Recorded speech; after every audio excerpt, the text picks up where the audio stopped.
Hello friends, welcome back to my channel. तो आज हम जानेंगे कि कनाडा के बारे में। तुमने कनाडा को हमेशा एक ड्रीम कंट्री के रूप में देखा होगा, clean roads, high salary, peaceful life. लेकिन क्या तुम जानते हो ये ड्रीम सब धीरे धीरे नाइटमेयर बन रहा है? ऐसा क्यों?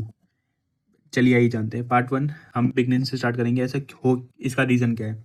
ये सब स्टार्ट होता है 2008 के ग्लोबल फाइनेंशियल क्राइसिस के बारे में, जहाँ एक बड़ा बैंक कोलैप्स हो जाता है, जिससे कि अनएम्प्लॉयमेंट शॉर्ट अप हो जाती है। मतलब इंक्रीज इंक्रीज हो जाती है। बट लेकिन जो कनाडा का बैंक था ना, बट जो कनाडा के बैंक्स थे वो मच सेफर थे। मतलब वो ज़्यादा सेफ थे। क्यों? 2000 इसका ही दोनों के डिफरेंस जाना पड़ेगा, दोनों के डिफरेंस के बारे में कि दोनों कैसे ऑपरेट करते थे। 2008 से पहले अमेरिका के जो बैंक थे ना, वो मतलब वो ना इजीली डेब्ट दे देते थे किसी को भी, चाहे उस पर नौकरी हो ना हो, कि वो पैसे देगा नहीं देगा। इसके ना यूएसए के कम स्ट्रिक्ट लॉज थे, इजीली दे देता था पैसा। बट कनाडा के काफ़ी ज़्यादा स्ट्रिक्ट लोग थे। ठीक है, पहले बैकग्राउंड चेक करता था। वो इजी पैसा नहीं देता था। मतलब no easy money in Canada. Well settled होना चाहिए, स्टेबल जॉब होनी चाहिए, तभी पैसा देगा। लेकिन यूएसए के में भाई तू ले जा पैसा, कोई नहीं, तू जब आए तेरे पे दे दियो। इससे क्या हुआ, जब 2008 में फाइनेंशियल क्राइसिस आया 2008 के बाद, तो मोस्टली यूएसए के बैंक सारे कोलैप्स हो गए थे। ठीक है, लोगों पे पैसा नहीं था स्पेंड करने के लिए, बिजनेसेस बैंकरप्ट हो गए थे। मतलब बैंकरप्ट हो गए थे, ऑपरेट करने के लिए पैसा नहीं बचा था। जिससे कि बैंकों ने रेट कट करे थे लोन को चीपर के लिए। ठीक है, और डिमांड को बूस्ट करने के लिए, और पैसा भी प्रिंट करा था कि लोगों के हाथ में पैसा जाए।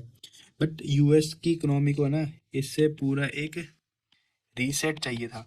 ठीक है, पूरी इसकी डिफ़ॉल्ट सेटिंग चेंज होती। बट कनाडा को ना ऐसी किसी चीज़ की नीड नहीं थी। बट कनाडा एक वेस्टर्न कंट्री है, तो इसने यूएसए को कॉपी करने के चक्कर में यूएसए जैसे एक्सट्रीम स्टेप्स ले लिए। जैसे कि 2007 से 10 के बीच में कनाडा ने अपने सेंट्रल बैंक का इंटरेस्ट रेट 4% से सीधा 0.25% कर दिया, जिससे बैंक चीप लोन बांटने लगा। ये सारा पैसा बैंकों ने, जब लोगों ने पैसा लिया, सारा रियल एस्टेट में इन्वेस्ट कर दिया। ठीक है, जिससे कि डिमांड इंक्रीज होगी, बट सप्लाई कम थी। जिससे ये एक मतलब समझो, किसी भी चीज़ की जब डिमांड ज़्यादा हो और सप्लाई कम हो तो किसी हर चीज़ के प्राइस बढ़ जाते हैं।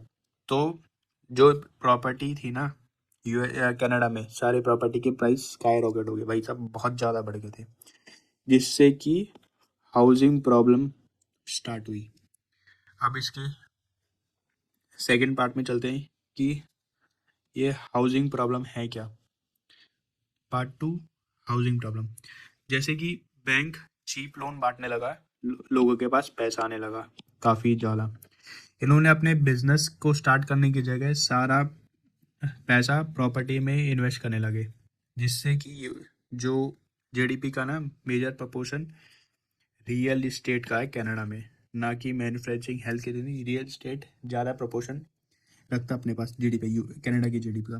बट जहाँ की और कंट्री जैसे इंडिया ने आईटी सेक्टर में इन्वेस्ट करा, मैन्युफैक्चरिंग में इन्वेस्ट करा।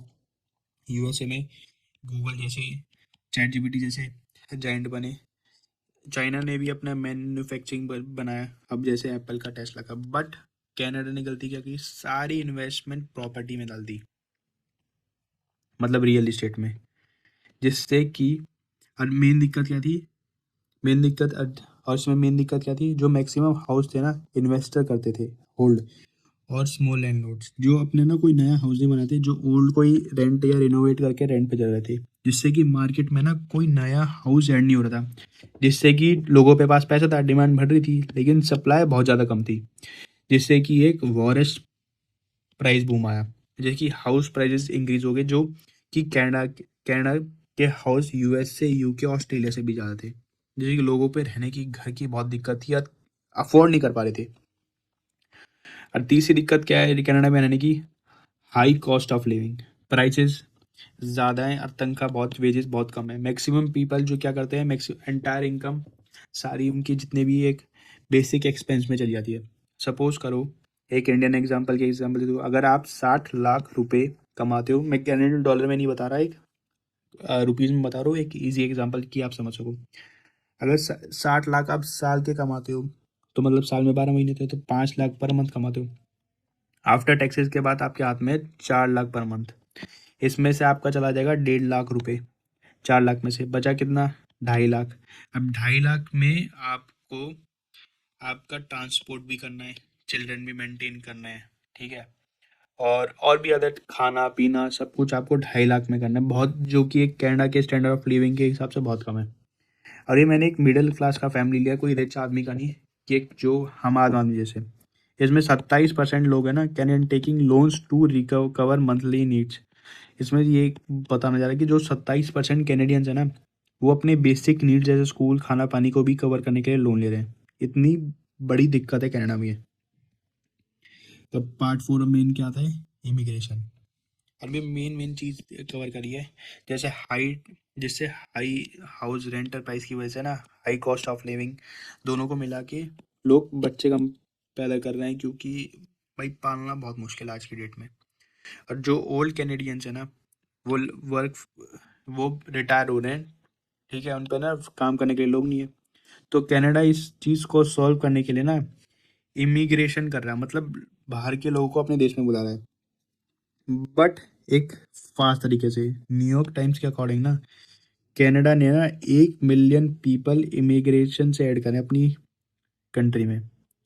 पहले तो मतलब अच्छा लगता है कि भाई इमिग्रेशन से, कि भाई लोग आएंगे पैसा लेके आएंगे, हाई जीडीपी होगी, इंफ्रास्ट्रक्चर हाई जीडीपी होगी, पैसा स्पेंड करेंगे, इनकी जीडीपी इंक्रीज होगी। बट क्या हुआ कि लोग ज़्यादा रहेंगे, जो कनाडा का ना इंफ्रास्ट्रक्चर पूरा कोलैप्स कर गया, कि भाई स्कूल ओवर क्राउडेड हो गए, हॉस्पिटल कोलैप्स कर गए, क्योंकि कनाडा में इतने लोग थे नहीं और इतने लोगों की कोई आदत नहीं थी।